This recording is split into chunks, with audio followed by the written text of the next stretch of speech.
Right now here in Mission Control, I'm joined by Rob Adams, one of our inventory and stowage officers. Rob, first off, thanks for joining me here on console. Rob is, one of our, like I said, inventory and stowage officers, so you're in charge of all the stuff. I That, mean, that, I think that's the easiest way to put it, right? that's right. We're in charge of the stuff on station. ISO, or Inventory Stowage Officer, obviously sort of describes what we do.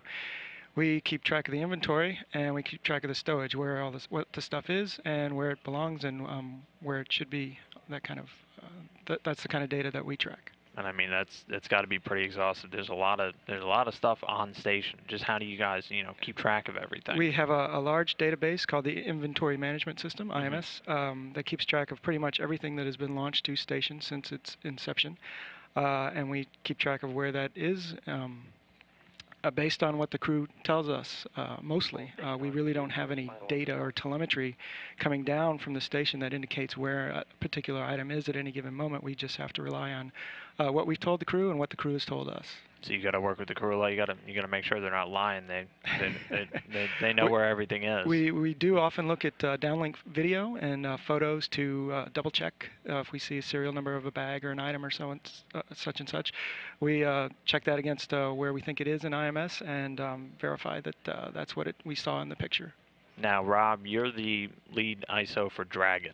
That's correct. It's the unmanned capsule that just docked to the station a few weeks back, delivering thousands of pounds of experiments and hardware to the station. Talk about some of the challenges, or some of the not so much challenges, the nicer things that you guys have seen working with the Dragon spacecraft. Well, Dragon, the mission so far, at least from a cargo perspective, has been pretty smooth.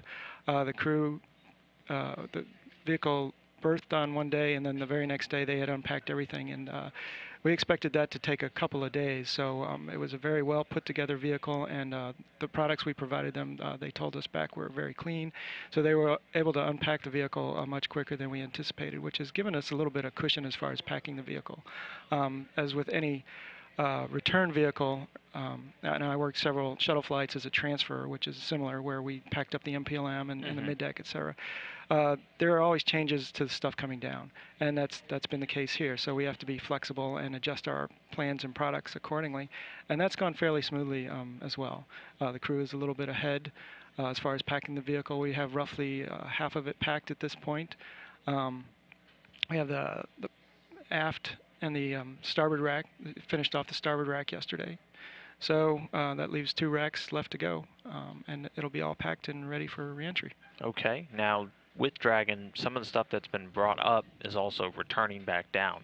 Has there been any special emphasis or anything special you guys have had to do to help the crew keep track of those items? Most of those items are payloads. There is the one item, the Cedra beds, which are being replaced on board. That's another item that, well, we're bringing up new ones and we're bringing down old ones, but they're coming up and down in the same bag. So we track that and make sure that the right parts get put into the bag and that the bag gets packed accordingly. And it does affect our planning on when we say the crew can pack that bag, specifically with the payloads, because they have payload operations that are going on throughout the berth time frame. And so we have to tell the crew after the payload operations to pack that bag up and put it back in Dragon. And that's going to happen towards the end of the mission, towards hatch closure day. So that affects the products that we send up to the crew and how we choreograph everything, and we literally call it the choreography message. Okay. Now, some of the items are experiments. Do you guys have a special system for differentiating for the crew? Experiments, crew supplies, things like that? Not really. Not in our products. The payloads folks keep track of which is payloads and which is just system stuff.